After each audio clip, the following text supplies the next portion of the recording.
Hello everyone, আসসালামু আলাইকুম। সবাইকে টেকনিক্যাল অ্যানালাইসিস ইনস্টিটিউট বিডিতে স্বাগতম জানাচ্ছি। আশা করি ভালো আছেন। তো ট্রেডিংয়ে আমরা যে ভুলগুলো করছি এটা নিয়ে আমি একটা ভিডিও সিরিজ চালু করছি। আজকে হচ্ছে তার ১২ নাম্বার ক্লাস। তো এক এর আগের ভিডিওতে আমি এই প্রায় সিমিলার একটা বিষয় নিয়ে কথা বলছি। তো এখানের একটু ভিন্নতা আছে, এজন্য এটা নিয়ে আবার কথা বলতেছি। অনেকগুলো পেয়ার নিয়ে ট্রেডিং করার চেষ্টা করা। মানে আমরা যখন এনালাইসিস করি, আমরা মনে করেন যে আমরা বাংলাদেশের স্টক মার্কেটে ট্রেডিং করি। তো আমরা কি করি, একসাথে ১৫, ২০টা, ৩০টা, ৪০টা পেয়ার নিয়ে আমি মানে এনালাইসিস করা শুরু করি এবং এগুলা থেকে বাছাই করি কোনটাতে আমি ট্রেড করব। তো আমার কথা হচ্ছে আপনাকে কিছু সিলেক্ট করতে হবে যে আপনি সকল পেয়ার আপনার দেখার দরকার নাই।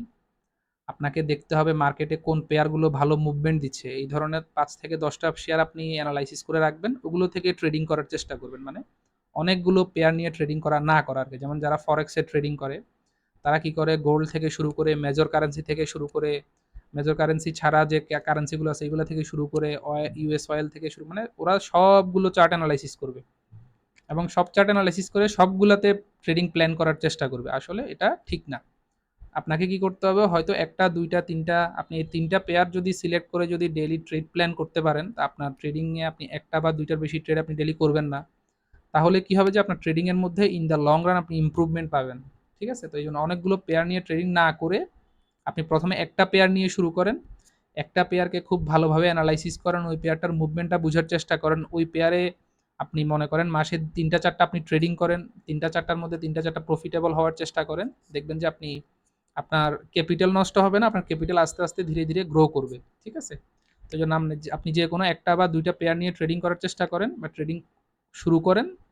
ওইগুলাকেই শুধু এনালাইসিস করবেন, ওইগুলাই শুধু দেখবেন। তাহলে আপনার নলেজও বৃদ্ধি পাবে, আপনার ক্যাপিটাল নষ্ট হবে না, আপনার ক্যাপিটাল আস্তে, আস্তে গ্রো করবে। আপনি ট্রেডিং এ ইমপ্রুভমেন্ট বা ভালো করতে পারবেন। ঠিক আছে?